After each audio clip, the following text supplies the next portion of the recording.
అందరికీ నమస్కారం. ఇప్పుడు మనం చెప్పబోయే అంశం భూగోళ శాస్త్రంలో శీతోష్ణ స్థితి శాస్త్రంలోని కీలకమైనటువంటి ప్రపంచ పవనాల గురించి మనం చెప్పుకున్నాం. అలాగే స్థానిక పవనాల గురించి చెప్పుకున్నాం. ఇప్పుడు ఋతుపవన వ్యవస్థ. ఋతుపవనాలనే ఆంగ్లంలో మాన్సూన్స్ అని పిలుస్తారు. మాన్సూన్స్ అన్న పదము మౌసం అన్న అరబిక్ పదం నుంచి వచ్చింది. మౌసం అన్న పదానికి తెలుగులో అర్థము ఋతువులు. అంటే ఋతువులు అనుసరించి వీచే పవనాలనే ఋతుపవనాలని పిలుస్తారు. గుర్తుపెట్టుకోండి. అయితే ఇక్కడ ఉష్ణోగ్రత విషయంలో నీరు నేల యొక్క స్వభావాన్ని బట్టి ఈ ఋతుపవన వ్యవస్థ అనేది ఆధారపడి ఉంది. అయితే ఇక్కడ ఒక కీలకమైన అంశం ఏమిటంటే భారతదేశంలో జూన్ నెల వచ్చేటప్పటికి సూర్యుడు కర్కట రేఖ మీదకి వచ్చే సందర్భంలో అదే సమయంలో సైబీరియాలో అంటే రష్యాలో ఉన్నటువంటి ఆర్టిక్ మహాసముద్రం వైపు ఉన్నటువంటి సైబీరియాలో అక్కడ అల్పపీడనం ఏర్పడుతుంది. అదే సమయంలో హిందూ మహాసముద్రంలో అధిక పీడనం ఏర్పడుతుంది. దానికి తోడు కొరిలియస్ ప్రభావం వల్ల ఇక్కడ ఋతుపవన వ్యవస్థ అనేది ఏర్పాటు అవుతుంది. Very very most important. అయితే ఇక్కడ భారతదేశంలోనే ఋతుపవన వ్యవస్థ ఎక్కువగా ప్రధానంగా ఉంది. ఎందుకు? ఇది ఋతుపవన దేశం అని పిలుస్తారు భారతదేశాన్ని. ఐనారేఖ శీతోష్ణ స్థితి కలిగినటువంటి దేశం మంది. ఇక ఆసియా ఖండంలో అతిపెద్ద దేశము, ఆసియా ఖండమే అతిపెద్ద విస్తీర్ణం కలిగినటువంటి ఖండము. అందులో భారతదేశం పెద్దది. దానికి తోడు మనకి ఒకవైపు ఆసియా ఖండం ఉంది, దాని కిందన మనకి అరేబియా సముద్రం, బంగాళాఖాతం, హిందూ మహాసముద్రం వంటి అతిపెద్ద మహాసముద్ర భూభాగం ఉంది. ఇది జలభాగం ఉంది, ఇదంతా భూభాగం ఉంది. కాబట్టి ఇవి ఋతుపవనాలకి కీలకంగా ఉన్నాయి. ఇంకో ముఖ్య విషయం ఏమిటంటే ఇక్కడ కర్కట రేఖ అనేది భారతదేశానికి మధ్య గుండా పోతుంది. ఇలా అది కూడా ఒక కారణము. సూర్యగమనంలో మార్పులు రావడానికి ఇది ఒక గమనమైంది. అలాగే ఇక్కడ అక్షాంశాలు అనేవి ఉత్తరార్ధగోళంలో అంటే అక్షాంశాల పరంగా ఇది పూర్తిగా ఉత్తరార్ధగోళంలో ఉంది. రేఖాంశాల పరంగా ఇది పూర్తిగా పూర్వార్ధగోళంలో ఉంది. Very very most important. అయితే ఇక్కడ మరో ముఖ్య విషయం ఏమిటంటే హిమాలయాలు భారతదేశానికి ఋతుపవన వ్యవస్థ వల్ల వర్షాలు కురవడానికి ప్రధాన కారణం ఏంటంటే హిమాలయాలు. అలాగే ఇక్కడ బంగాళాఖాతం యొక్క శాఖ, అలాగే అరేబియా శాఖ అనే రెండు శాఖలుగా విడిపోతుంది.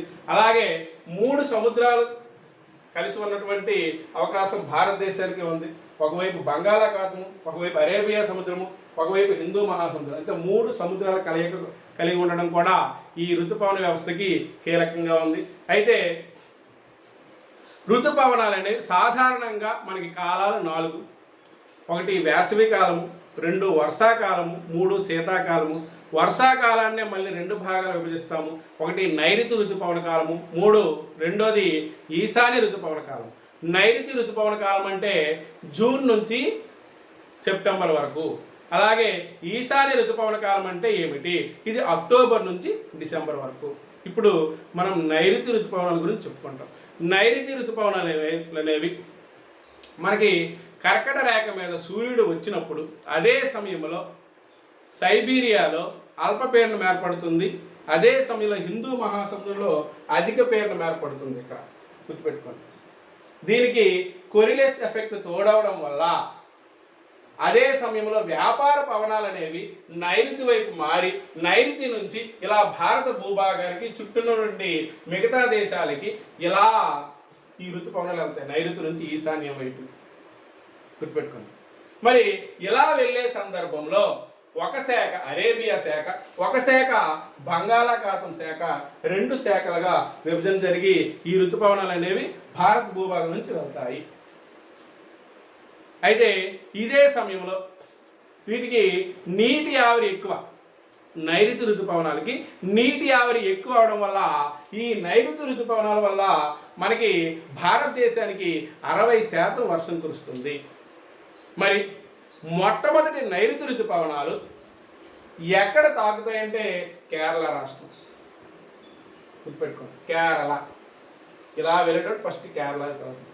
మరి కేరళతో పాటు అంటే జూన్ 1వ తారీఖున కేరళ, అదే సందర్భంలో ఇక్కడ ఉన్నటువంటి త్రిపుర, మిజోరం కూడా మనకి ఈ నైరుతి ఋతుపవన శాఖ అనేది వెళ్ళడం జరుగుతుంది. అదే సమయంలో జూన్ 5న కర్ణాటక, జూన్ 10న మహారాష్ట్ర, జూన్ 13న గుజరాత్, జూలై 1న రాజస్థాన్, జూలై 15వ తారీఖు జూన్ 1న పంజాబ్, జూలై 15వ తారీఖున రాజస్థాన్కి చేరుకుంటే ఈ నైరుతి ఋతుపవనాల వల్ల 60% వర్షం కురుస్తుంది. గుర్తుపెట్టుకోండి. అయితే ఈ నైరుతి ఋతుపవనం ఇలాగ వీచేటప్పటికి ఇక్కడ హిమాలయ పర్వతాలు పెట్టని గోడవలే ఉండడం వల్ల ఆ పవనాలు ఏవైతే ఉన్నాయో అవి మరి ఆ పైకి వెళ్ళవు. ఎందుకంటే ప్రపంచంలోనే ఎత్తైనటువంటి హిమాలయ పర్వతాలు ఉండడం వల్ల ఆ పర్వతాలు పైకి లేచిపోతే అక్కడే వర్షాన్ని ఇస్తాయి. అవతల ప్రాంతం వర్షాఛాయ ప్రాంతం అవుతుంది. అంటే ఇటువైపు ఎక్కువ వర్షం కురుస్తుంది, అటువైపు మరి మేఘాలు వెళ్ళవు కాబట్టి అక్కడ తక్కువ వర్షం కురుస్తుంది. అవతల వైపు ఉన్న ప్రాంతమే వర్షాఛాయ ప్రాంతం అని పిలుస్తారు. మరి అదే సందర్భంలో యువతున్నటువంటి మానస సరోవరంలోనే ప్రపంచంలో అతిపెద్ద నదులైనటువంటి సింధు నది, గంగా నది, బ్రహ్మపుత్ర నది వంటి నదులన్నీ కూడాను ఇక్కడే జన్మించడానికి ప్రధాన కారణం. అయితే దీనికి మరో ప్రధాన కారణం కూడా ఉంది. ఈశాన్య ఋతుపవన కాలం. అంటే మనకి నైరుతి ఋతుపవన కాలాన్ని మనకి ఖరీఫ్ కాలం అని కూడా పిలుస్తారు. అంటే వరి పంటకు బాగా ప్రసిద్ధిన కాలం ఏదంటే మనకి ఖరీఫ్, ఇది నైరుతి ఋతుపవన కాలం. ఇప్పుడు ఈశాన్య ఋతుపవన కాలము ఇది శీతాకాలం వచ్చే సందర్భంలో ఇక్కడ రివర్స్ అవుతుంది. రివర్స్ అయ్యే సందర్భంలో హిమాలయ, ఇప్పుడు మనకి ఏదైతే సైబీరియా ఉందో అక్కడ అధిక పీడనం ఏర్పడుతుంది. అదే సమయంలో హిందూ మహాసముద్రంలో అల్పపీడనం ఏర్పడుతుంది. సో ఈశాన్య ఋతుపవనాలు అనేవి ఇక్కడ కూడా వ్యాపార పవనాల వల్ల, ఈశాన్య వ్యాపార పవనాల వల్ల ఈశాన్యం నుంచి మళ్ళీ నైరుతి వైపు వేస్తాయి. ఎప్పుడవి? అక్టోబర్ నుంచి December. Very very most important, October నుంచి డిసెంబర్. అయితే ఈ సందర్భంలోన మనకి ఇందులో నీటి ఆవిరి తక్కువ. దేనికి? ఈ ఋతుపవనాలు, ఈసారి ఋతుపవనాలు. కాబట్టి తక్కువ వర్షాన్ని ఇస్తాయి. అంటే 40% వర్షాన్ని మాత్రమే ఇస్తాయి. గుర్తుపెట్టుకోండి. అయితే ఇక్కడ మనకి చాలా కీలకమైనది ఏమిటంటే 40% వర్షం మాత్రమే ఇస్తుంది. ముఖ్యంగా తమిళనాడు, తమిళనాడు ఈ ప్రాంతము, అలాగే దక్షిణ ఆంధ్రప్రదేశ్ కోస్తా ప్రాంతాలన్నీ కూడా అత్యధిక వర్షం కురుస్తాయి. అయితే ఈశాన్య ఋతుపవనాలు మొట్టమొదటిసారిగా సెప్టెంబర్ 1 వచ్చేటప్పటికి రాజస్థాను, అదే సమయంలో మనకి హిమాచల్ ప్రదేశ్, అక్టోబర్ 15 వచ్చేటప్పటికి ఆంధ్రప్రదేశ్, అలాగే నవంబర్ 1 నుంచి 15 మధ్యన ఆంధ్రప్రదేశ్, డిసెంబర్లో మనకి తమిళనాడు, ఆంధ్రప్రదేశ్లో ఇవి రావడం మొదలెడితే. అయితే కీలకమైన బిట్లు ఏంటంటే ఈశాన్య ఋతుపవన కాలంలోనే మనకి తుఫాన్లు సంభవిస్తాయి ఎక్కువగా. అది కూడా హిందూ మహాసముద్రం, బంగాళాఖాతంలో. మనకి రీసెంట్గా మన హుదూద్ తుఫాన్ కానీ, తిత్లీ తుఫాన్ కానీ, ఫర్ ఎగ్జాంపుల్ ఈ తుఫాన్ పేర్లు ఎవరు పెడతారంటే సార్క్ దేశాలు ఏవైతే ఉన్నాయో భారతదేశంతో పాటు భారతదేశం చుట్టూ పాకిస్తాన్, ఆఫ్ఘనిస్తాన్, శ్రీలంక, మాల్దీవులు, మయన్మార్, బంగ్లాదేశ్, నేపాల్, భూటాన్ వంటి దేశాలు ఏవైతే ఉన్నాయో ఇవి వరుస క్రమంలో ఒక్కొక్క తుఫానికి ఒక్కొక్క పేరు పెడతాయి. గుర్తుపెట్టుకోండి. ఓకేనా? అయితే ఇక్కడ మనం కీలకంగా చెప్పాల్సినటువంటి అంశం ఏమిటి అంటే ఋతుపవనాలు. ఈ ఋతుపవనాలని ఇటు నుంచి అటు వెళ్తే నైరుతి ఋతుపవనాలు, అటు నుంచి ఇటు వస్తే ఈశాన్య ఋతుపవనాలు. ఇక్కడ మనకు కామన్గా అడిగే బిట్లు ఏమిటంటే నైరుతి ఋతుపవనాలు మొట్టమొదటిసారిగా ఏ రాష్ట్రాన్ని తాకుతాయి? కేరళ. అలాగే ఈశాన్య ఋతుపవనాల వల్ల ఎక్కువ వర్షం ఏ రాష్ట్రానికి పడుతుంది? తమిళనాడు. ఈ రెండు బిట్లు చాలా ఇంపార్టెంట్. ఏ ఋతుపవనాల వల్ల ఎక్కువ వర్షం కురుస్తుంది? నైరుతి ఋతుపవన కాలము. అలాగే భారతదేశంలో అత్యధిక వర్షపాతం కురిసే ప్రాంతాలు ఏమైనప్పటికీ ఇటు అరేబియా శాఖ, ఇటు బంగాళాఖాతం శాఖ వచ్చేటప్పుడు మేఘాలయలో ఎక్కువ వర్షాలు ఇస్తాయి. ఈ మేఘాలయలో ఉన్నటువంటి ప్రాంతమే మాసిన్రామ్. 1140 సెంటీమీటర్లు ఇంచుమించుగా పడుతుంది. ఎంత? 1140 సెంటీమీటర్లు. అదే టైంలో చిరపుంజిలో కూడాను 1080 పైగా అక్కడ సెంటీమీటర్ల వర్షపాతం ఉంటుంది. చిరపుంజినే ఇప్పుడు సోహరా అని పిలుస్తారు. మరి ప్రపంచవ్యాప్తంగా అత్యధిక వర్షపాతం కురిసే ప్రాంతం Waialeale. Very very most important, Waialeale. ఓకేనా? ఇందులో మనం కీలకంగా చెప్పుకోవాల్సిన బిట్లు ఇదే. ఇది భారతదేశము. ఇక్కడ హిందూ మహాసముద్రం, 3 వైపులు సముద్రం ఉంది కాబట్టి ఆసియాఖండంలో పెద్దది కాబట్టి ఇక్కడ ఋతుపవనాలు అనేవి కీలకంగా ఉన్నాయి. Thank you very much.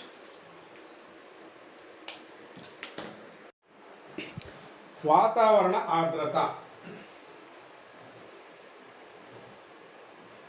వాతావరణ ఆర్ద్రత ఇవి నిర్వచనాలు తప్పనిసరిగా పరీక్షల్లో వచ్చేవి, జాగ్రత్తగా వినండి. వాతావరణంలో ఉన్న నీటి ఆవిరినే ఆర్ద్రత అని పిలుస్తారు. అలాగే నీటి ఆవిరిని హైగ్రోమీటర్తో కొలుస్తారు. Very very most important. నీటి ఆవిరిని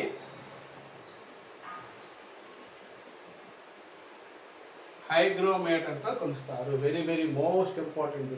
అలాగే సైక్రోమీటర్ సాపేక్ష ఆర్ద్రతని కొలుస్తారు. సైక్రోమీటర్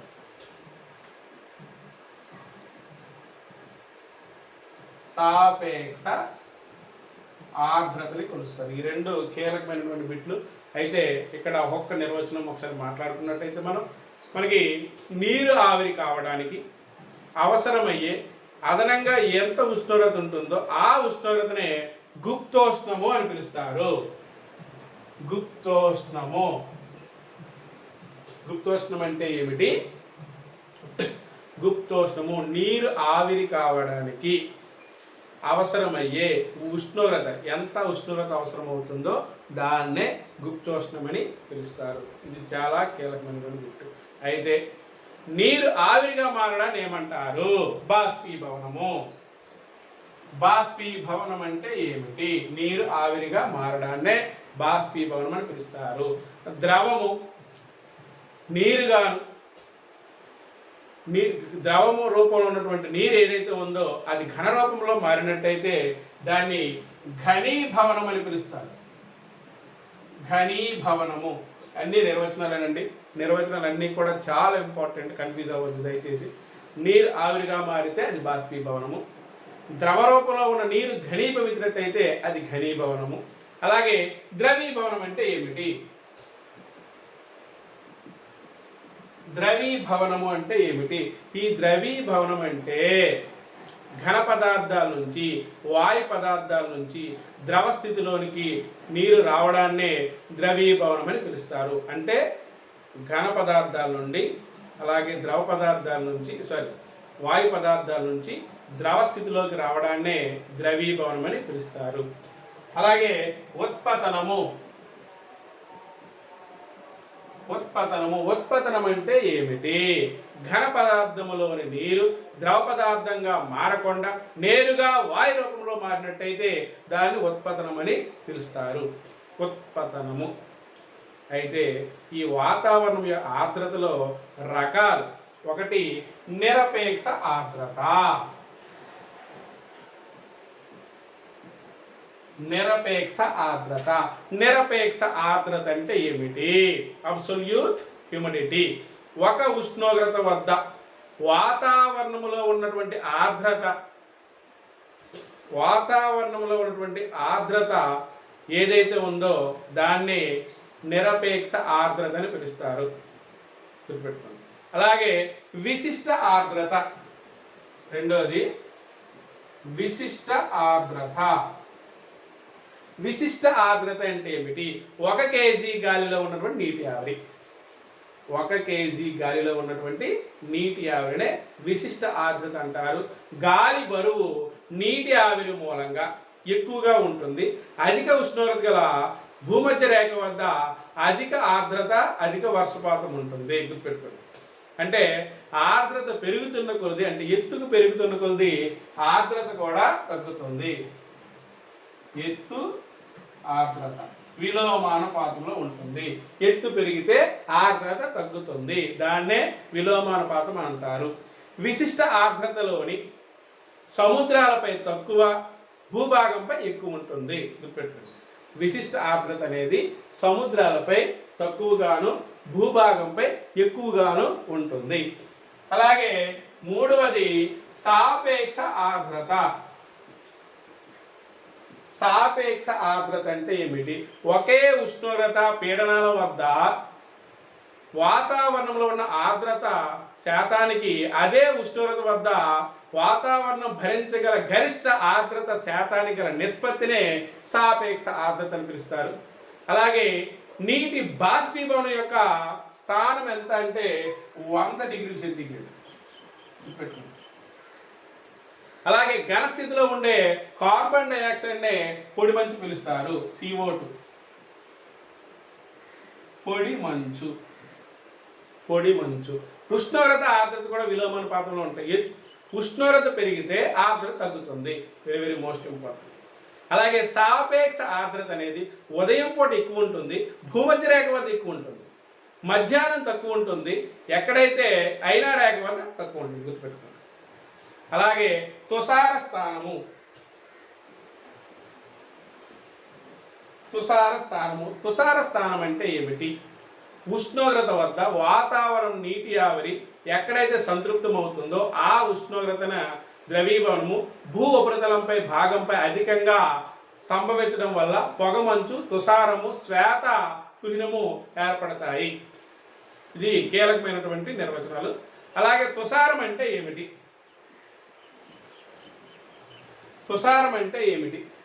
నీటి ఆవిరి కానీ చల్లని వస్తువులు తాకినప్పుడు వాటిపై ఏర్పడే తుషారము లేదా శ్వేత సుహనమే తుషారము. ఫర్ ఎగ్జాంపుల్, ఆకాశం నిర్మలంగా ఉన్న రోజుల్లో రాత్రులందు భూమి నుంచి ఉష్ణ వికిరణ ఎక్కువగా జరిగి చల్లబడుతుంది. దానివల్ల గాలిలో నీరావిరి చల్లని భూ ఉపరితలంపై సోకి ద్రవీభవనం చెందుతూ చెట్ల ఆకులపై నీటి బిందువులు ఏర్పడతాయి. వాటినే తుహరం అని పిలుస్తారు. ఉదయాన్నే చెట్లను దులిపినప్పుడు సీతాఫలం పళ్ళకి వెళ్ళండి లేదా మామిడి పళ్ళకి వెళ్ళండి, ఆ ఆకుల మీద చిన్న నీటి చుక్కలు ఉంటాయి, వాటినే తుషారాలను పిలుస్తారు. చెట్ల ఆకుల మీద నీటి ఉన్న నీటి బిందువులే తుషారము. అలాగే శ్వేత తుహినము. శ్వేత తుహినము, శ్వేత తుహినం అంటే చెట్లు ఆకులపై ఏర్పడినటువంటి తుహిన ఏవైతే ఉన్నాయో ఈ తుషారాలు అది చల్లగా, అంటే చల్లగా ఇవి ఉష్ణోగ్రత అంటే తక్కువ ఉష్ణోగ్రత ఉంటే దాన్ని ద్రవీభవనము నీరు విడుదలయ్యి మాదిరిగా అవి మంచు బిందువులుగా మారిపోతే, మంచు బిందువులుగా మారి సంతృప్తినిచ్చినట్టయితే వాటిని శ్వేత తుహినం అని పిలుస్తారు. అంటే చెట్లు ఆకులపైనటువంటి తుహరాలు ఏవైతే ఉంటాయో, తుషారాలు ఏవైతే ఉంటాయో అవి మంచు బిందువులుగా మారిపోతే శ్వేత తుహినం అని పిలుస్తారు. ఇప్పుడు మనం చెప్పబోయే అంశం ఏంటంటే అవపాతాలు. ఏంటండి? అవపాతాలు. అవపాతం వర్షం. అవపాతం అంటే ఏమిటి? వాతావరణంలో నీటి ఆవిరి ద్రవీభవించడం వల్ల నీరు భూమిని ద్రవ రూపంలో కానీ ఘన రూపంలో కానీ లేదా ఘన రూపంలో కానీ చేరడాన్ని మనకి వర్షపాతం అంటారు. ఈ వర్షపాతం అనేది మనకి వర్ష రూపంలోన, తుంపర్ల రూపంలోన, హిమమ రూపంలోన, అలాగే హిమశిఖరాల రూపంలోన, వడగళ్ళుగాను మనకి పడుతుంది. అయితే ఇందులో హిమం అంటే ఏమిటి? హిమము అంటే 0 డిగ్రీల సెంటీగ్రేడ్ వద్ద ద్రవీభవనం చెందినటువంటి దాన్నే హిమము అని పిలుస్తారు. హిమము. అలాగే హిమశిఖరము. హిమశిఖరము. హిమశిఖరం అంటే ఏమిటి? వర్ష బిందువులు భూమిని చేరేటప్పుడు అల్ప ఉష్ణోగ్రత వల్ల ఇవి మంచు కణాలుగా మారి భూమిని చేరుతాయి. వీటినే ఏమంటారు? హిమశిఖరాలు అని పిలుస్తారు. అలాగే గ్లీజ్. గ్లీజ్ అంటే ఏమిటి? వర్ష బిందువులు భూమిని చేరిన తర్వాత అల్ప ఉష్ణోగ్రత వల్ల ఇవి మంచు కణాలుగా మారినట్టయితే గ్లీజ్ ఏర్పడుతుంది. అలాగే తుంపరలు. తుంపరలు అంటే ఏమిటి? తుంపరలు అంటే గాలిలో తేలుతూ ఉండే మనకి ఒక రకమైన అంటే ఒక సూక్ష్మమైనటువంటి నీటి బిందువులు. ఏంటంటే నీటి బిందువులు, గాలిలో తేలుతూ ఉండే సూక్ష్మమైనటువంటి నీటి బిందువులు. ఓకేనా? అయితే వడగళ్ళు అంటే ఏమిటి? వడగళ్ళు అంటే ఇంత ముక్కలు పడతాయి, ఐసు ముక్కలు చూసుంటున్నాం. ఈ వడగళ్ళు అంటే ఏమిటి? అత్యధిక సంవహన క్రియ వల్ల క్యుములో నింబస్ మేఘాల వల్ల పెద్ద పెద్ద వర్షం ముక్కలుగా పడ్డాన్ని వడగళ్ళు అంటారు. ఓకేనా? అయితే వర్షపాతము అంటే ఏమిటి? రకాల గురించి మనం చెప్తాం. వర్షపాతం అనేది మేఘాల వల్ల కురిస్తే మనకు తెలుసు. అలాగే నీటి బిందువులు వేగం బట్టి దాని పరిమాణం బట్టి ఉంటుంది. నీటి బిందువుల యొక్క వేగము దాని యొక్క పరిమాణం. ఎంత వాటర్ అనుకోండి ఎలా వెళ్తుంది, తక్కువ వాటర్ స్పీడ్కి వెళ్తుంది. వాటర్ పెరుగుతున్న కొద్ది ఏమవుతుంది, స్లో అవుతుంది. అంతే దాని వేగంలో తేడా వస్తుంది అనమాట. అలాగే మనకి ఒక వర్ష బిందువు అనేది 80 లక్షల మేఘ బిందువులకు సమానము. ఒక వర్ష బిందువు అనేది 29 కిలోమీటర్ల వేగంతో ప్రయాణం చేస్తుంది. ఒక వర్ష బిందువు, ఒక చుక్క, దాని యొక్క వేగం ఎంత, 29 km. వర్ష బిందువు 29 km దాని యొక్క స్పీడ్ గుర్తుపెట్టుకుంది. Very very most important.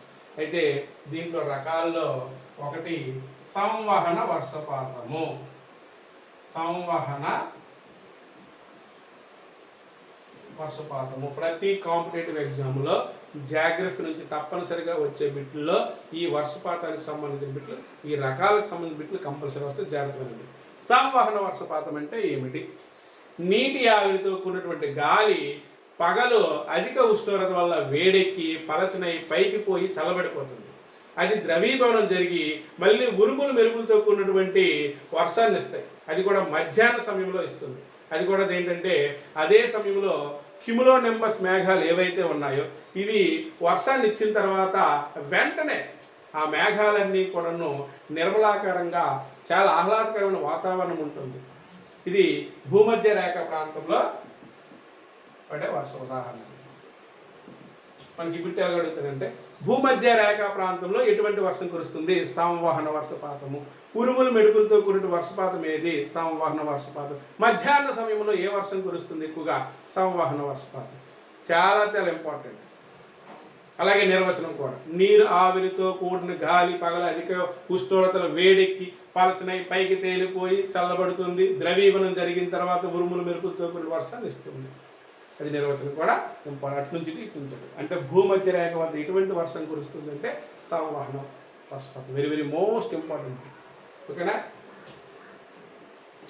రెండోది పర్వతీయ వర్షపాతం. పర్వతీయ వర్షపాతం అంటే ఏమిటి? గాలి వీచే దిక్కుకి ఎదురుగా పర్వతాలు కానీ కొండలు కానీ ఉన్నట్లయితే అవి పైకి లేచిపోతాయి. అది వ్యాకోచం చెంది చల్లబడిపోతాయి. గాలికి ఎదురుగా ఉన్నటువంటి పర్వత ప్రాంతం ఏదో అక్కడ వర్షం అధికంగా ఉంటుంది. ఆ పర్వతానికి అవతల వైపు వర్షము పూర్తిగా చాలా అత్యల్పంగా ఉంటుందన్నమాట.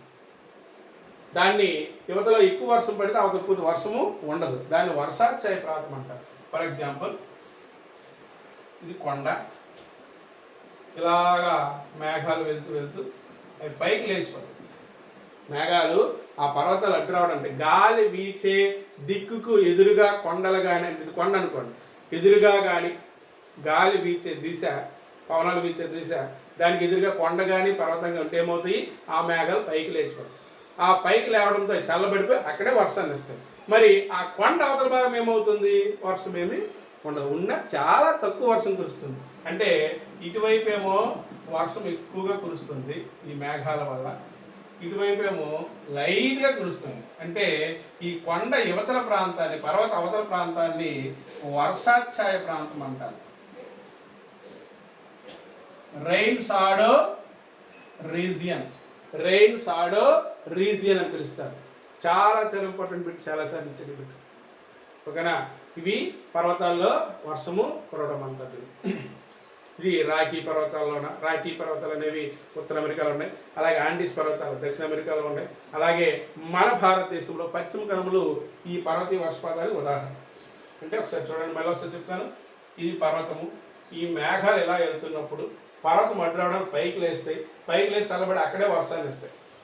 వర్షాన్ని ఇచ్చడం వల్ల ఇటువైపు ఎక్కువ వర్షం కురుస్తుంది. ఆ పర్వతానికి అవతల వైపు ప్రాంతం ఏదంటే దానికి వర్షం కురవదు, కురిసిన అత్యల్పంగా ఉంటుంది.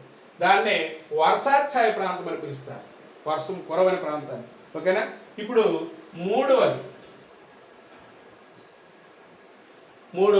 ఏంటిది? మూడవది చక్రవాత వర్షపాతము.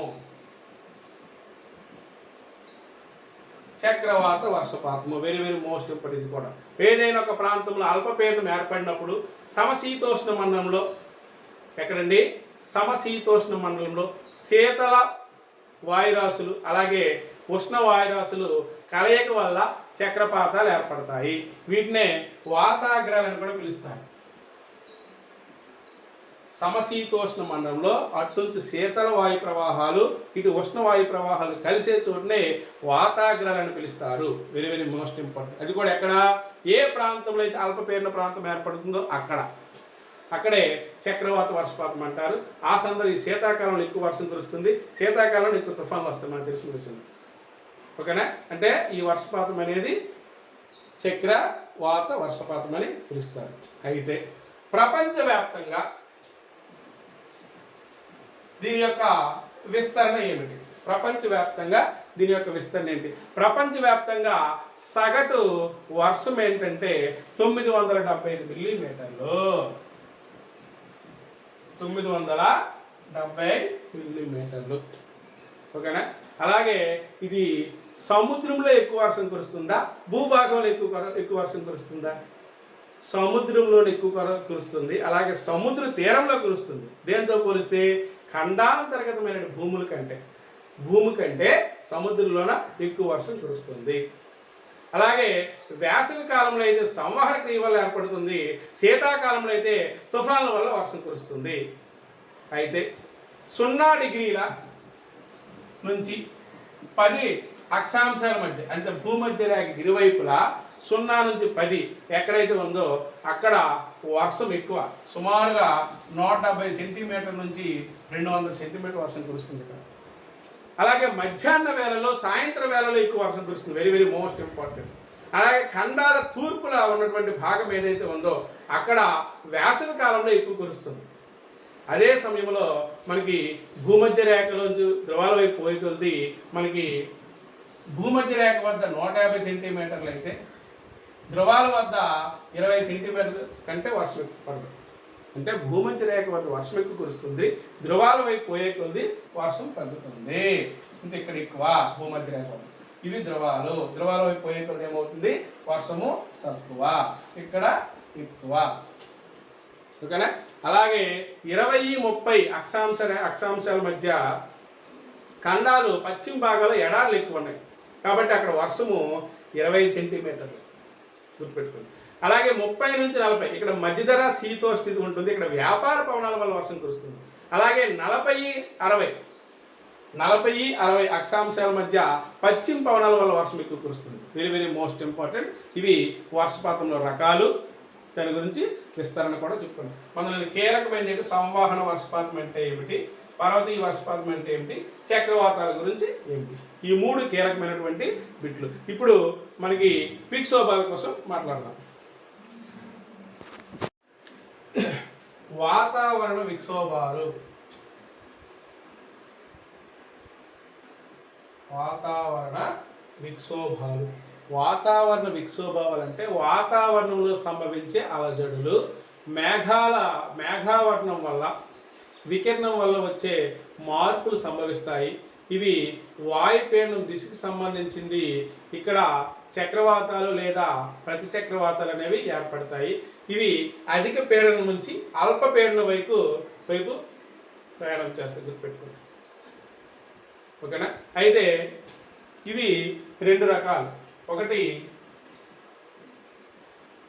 సమశీతోష్ణ చక్రవాతాలు. మరొకసారి చెప్తాను చూడండి. చక్రవాతాలు అనేవి అల్పపీడనం వద్ద ఉష్ణ శీతల వాయురాశులు కలుస్తాయి, ఎక్కడైతే కలుస్తాయో అక్కడ వాతాగ్రాలు ఏర్పడతాయి, అవే చక్రవాతాలు. ఓకేనా? అయితే సమశీతోష్ణ చక్రవాతాలు. సమశీతోష్ణ మండలం ఎక్కడ ఉందో చూడండి.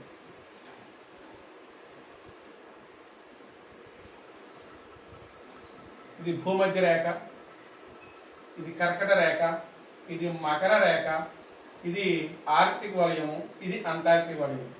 ఇది సమశీతోష్ణ మండలము.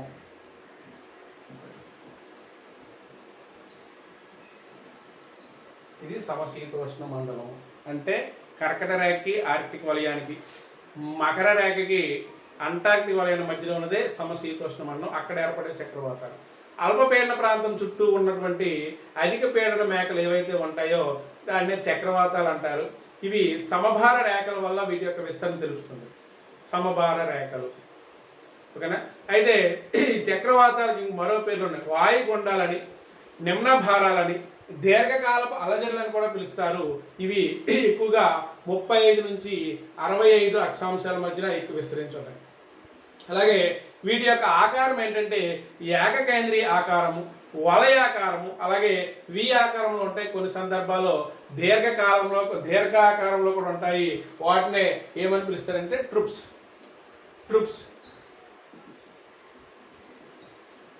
ఏమంటారండి? Troops. Very very most important bit ఇది.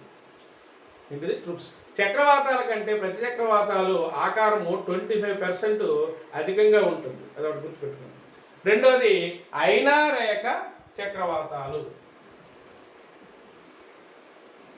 అయినా రేఖ ప్రాంతం అంటే భూమధ్య రేఖ ఇరువైపులు ఉన్నటువంటి ఈ ప్రాంతం. గుర్తుపెట్టుకోండి.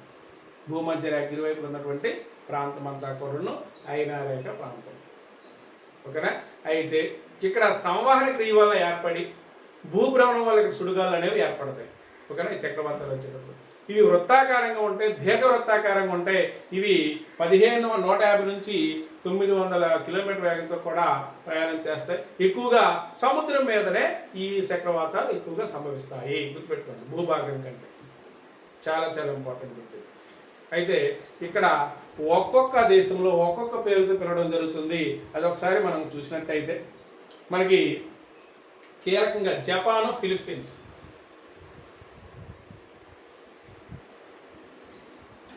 ఇది ఉత్తర అమెరికా, ఇది దక్షిణ అమెరికా, ఇది యూరప్, ఆసియా, ఇది ఆఫ్రికా, ఇది ఆస్ట్రేలియా అనుకుందాం. దీన్ని బట్టి చూస్తే జపాన్ ఇక్కడ ఉంది, ఫిలిప్పీన్స్ దేశాలు ఇక్కడ సంభవించే తుఫాన్లు ఏవైతే ఉన్నాయో వాటిని టైఫూన్లు అని పిలుస్తారు. టైఫూన్లు ఏమని పిలుస్తారు? టైఫూన్లు. Very very most important. అలాగే ఇక్కడ ఫిలిప్పీన్స్లో ప్రత్యేకించి భాగీలు అని కూడా పిలుస్తారు. ఫిలిప్పీన్స్ భాగీలు. ఫిలిప్పీన్స్లో ఉన్నటువంటి చక్రవాతాలకు ఏమని పిలుస్తారు? భాగీలు. అలాగే వెస్ట్ ఇండీస్లో హరికేన్ పిలుస్తారు. వెస్ట్ ఇండీస్ అంటే ఇటు ఉత్తర అమెరికా, ఇటు దక్షిణ అమెరికా ఉన్నటువంటి మధ్యలో ఉన్నటువంటి దీవులు ఏవైతే ఉన్నాయో వీటిని హరికేన్లు అని పిలుస్తారు. హరికేన్లు. వెస్ట్ ఇండీస్ దీవుల్లో ఉన్నటువంటి చక్రవాతాలని ఏమని పిలుస్తారంటే హరికేన్లు. అలాగే హిందూ మహాసముద్రము. ఇది భారతదేశం కింద ఉన్నటువంటి ఇదంతా కూడా హిందూ మహాసముద్రం. ఇక్కడ ఉన్నటువంటి దాన్ని తుఫాన్లు లేదా సైక్లోన్స్ అని పిలుస్తారు. ఇక్కడ సంభవించే చక్రవాతాలు. ఓకేనా. అలాగే ఆస్ట్రేలియాలో విల్లీ విల్లు అని పిలుస్తారు. ఇది ఆస్ట్రేలియా. ఇక్కడ విల్లీ విల్లు. చాలా ఇంపార్టెంట్. 4 బిట్లు ఖచ్చితంగా ఏ కాంపిటేటివ్ ఎగ్జామ్కి అయినా సరే దీని నుంచి మనకి బిట్లు వస్తాయి. అయితే ఉత్తరార్ధగోళం అంటే ఇది భూమధ్య రేఖకు ఉన్నటువంటి ఈ భాగం అంతా ఉత్తరార్ధగోళం. ఈ ఉత్తరార్ధగోళంలో ఆగస్టు సెప్టెంబర్లో ఎక్కువ చక్రవాతాలు వస్తాయి. August September. ఓకేనా. అలాగే దక్షిణార్ధగోళంలో అయితే ఫిబ్రవరి, మార్చి. ఇది దక్షిణార్ధగోళం. భూమధ్య రేఖ కింద ఉన్నటువంటి ఈ భాగం ఫిబ్రవరి. అలాగే మార్చిలో ఎక్కువ చక్రవాతాలు ఏర్పడతాయి. అలాగే టార్నడోలు పేరు వినుంటాం. ఇవి మధ్య అక్షాంశంలో తీవ్రమైనటువంటి గాలివాన్లు. ఇవి ఉత్తరార్ధగోళంలో అపసవ్యంగాను, దక్షిణార్ధగోళంలో సవ్య దిశలో ప్రయాణం చేస్తాయి. ఇక్కడ మేఘాలు సగటు 95 కిలోమీటర్ వేగం. ఇక్కడ ఉరుములు మెరుపులతో కూడినటువంటి వర్షం సంభవిస్తుంది. మధ్యాహ్న వేళ ఎక్కువగా ఉంటుంది. టార్నడోలు వెరీ వెరీ మోస్ట్ ఇంపార్టెంట్. ఇప్పుడు మేఘాలు అంటే మనకు వర్షాన్ని ఇచ్చే మేఘాల గురించి చర్చిద్దాం. ఈ మేఘాలు అనేవి ఒకటి ఉన్నత మేఘాలు. ఉన్నత మేఘాలు అంటే ఏమిటి?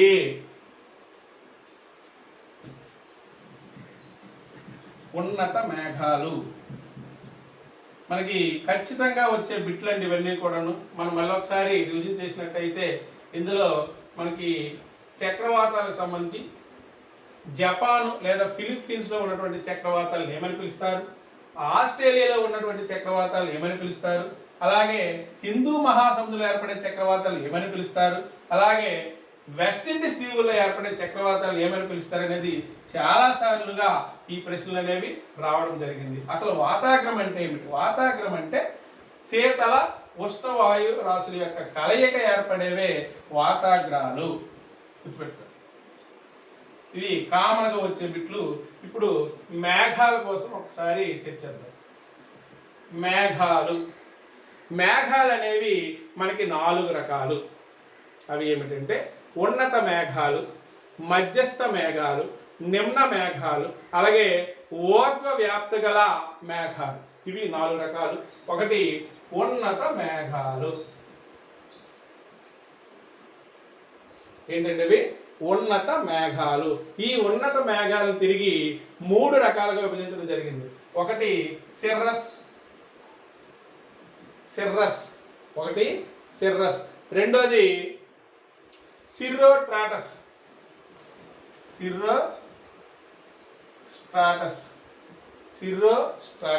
అలాగే మూడోది సిర్రోక్యుములస్.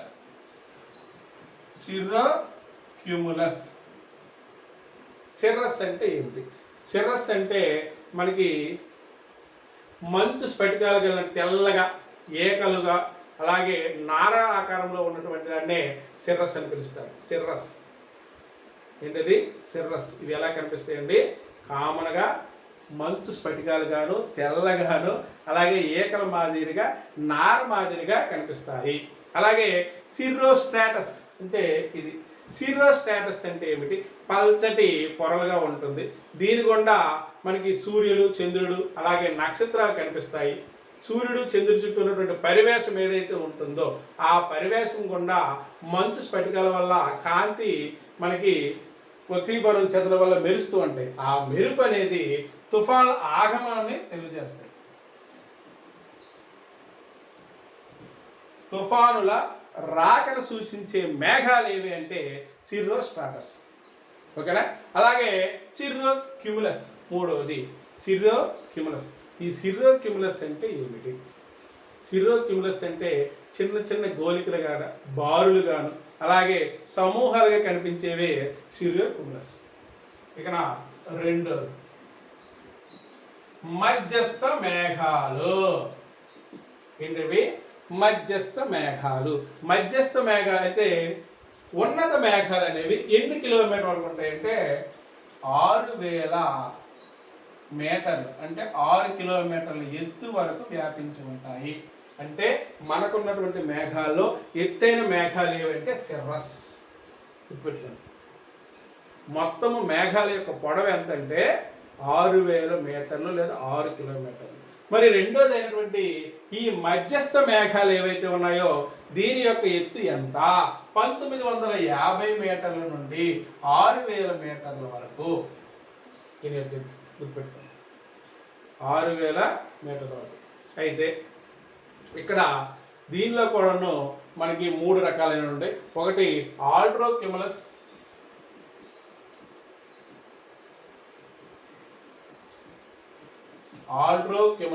ఒకటి ఏమిటండి? ఆల్ట్రోక్యుములస్. రెండోది ఆల్ట్రోస్టాటస్,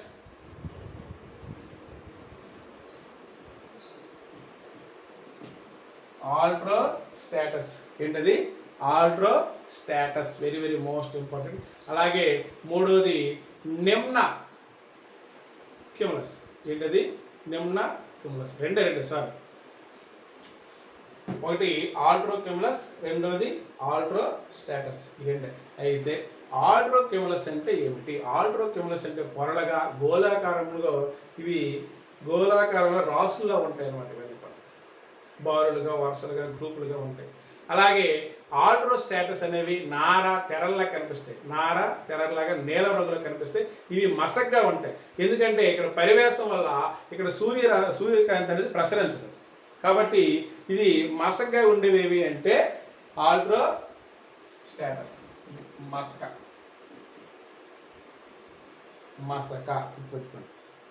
మూడోది నిమ్న మేఘాలు. నిమ్న మేఘాలు అంటే ఏంటి అర్థమవుతుంది? నిమ్న మేఘాలు అంటే 1950 మీటర్ల కంటే తక్కువ ఎత్తు కలిగినటువంటి ఇవి స్ట్రాటస్ క్యూములస్, స్ట్రాటస్ క్యూములస్ ఒకటోది, స్ట్రాటస్ క్యూములస్ రెండోది, స్ట్రాటస్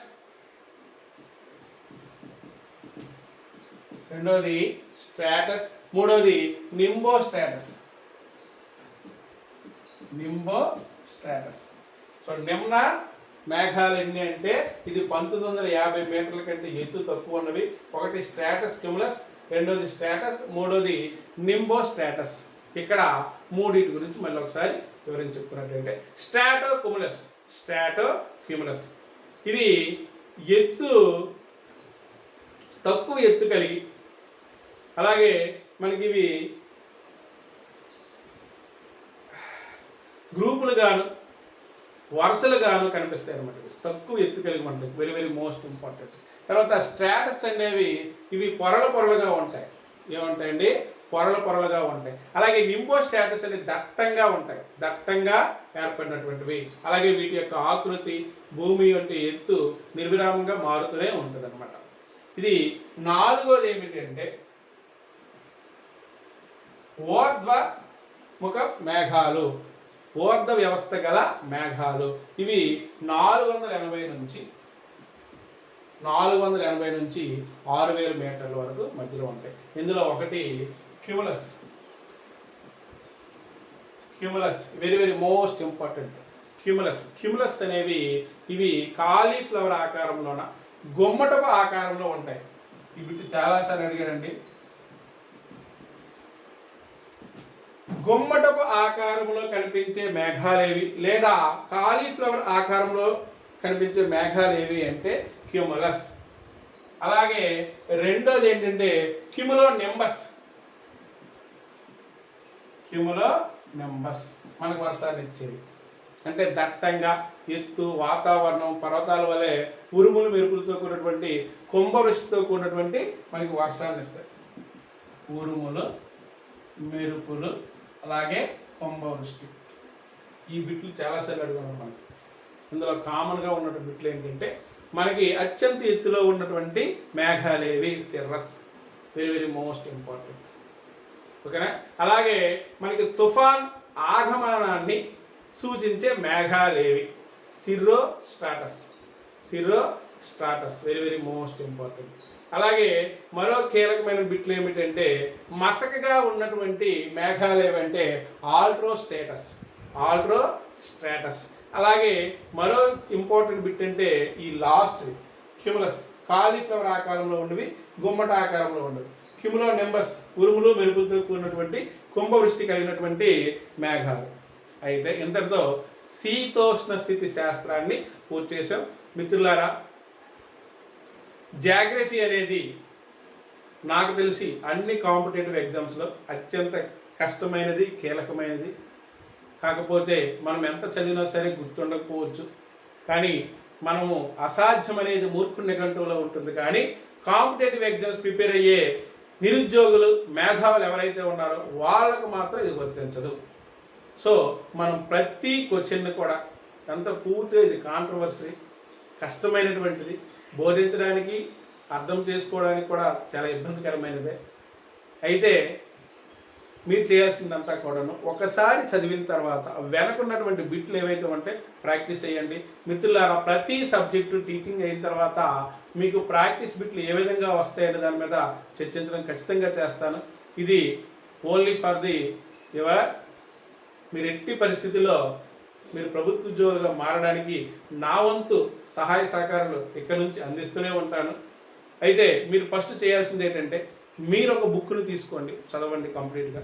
ఆ తర్వాత నేను చెప్పింది వినండి, లేదా నేను చెప్పింది వినండి, ఆ తర్వాత బుక్ చూడండి, తర్వాత నోట్స్ ప్రిపేర్ చేయండి. ఏదో ఒక్కదాన్ని మాత్రం దయచేసి నమ్మొద్దు మిత్రులారా. నేను ఒక గైడ్ మాత్రమే. జస్ట్ ఏంటంటే ఇలా చదవాలి అలా చదవాలి, ఏ బిట్లు ఎలా వస్తాయన్న నాకున్నటువంటి అనుభవంతో మీకు చెప్తున్నానే తప్ప నేనేమైనా తప్ప మీకు ఇంకే ఉద్దేశంతో కాదు. దయచేసి ఇది ప్రతిదీ కూడా నేను పోస్ట్ చేసిన తర్వాత ఓపిక మీద ఓ గంట సేపు నేను పెట్టిన ప్రతిదీ కూడా అరగంట కన్నా మించి ఇవ్వను. సో అరగంట సేపు మీరు ఆడుతూ పాడుతూ వినండి. దానివల్ల మీరు విన్నదంతా గుర్తుండకపోవచ్చు, కానీ 10% గుర్తుంటే చాలు. ఎందుకంటే ప్రస్తుతానికైతే ఏ నోటిఫికేషన్ లేవని దయచేసి చూడకండి. నోటిఫికేషన్ రేపే కాంపిటేటివ్ ఎగ్జామ్, నేను ప్రభుత్వ ఉద్యోగం మారబోతున్నాను కసితో కృషి చేయండి. ఖచ్చితంగా మీరు విజేతలు అవుతారు. Thank you very much.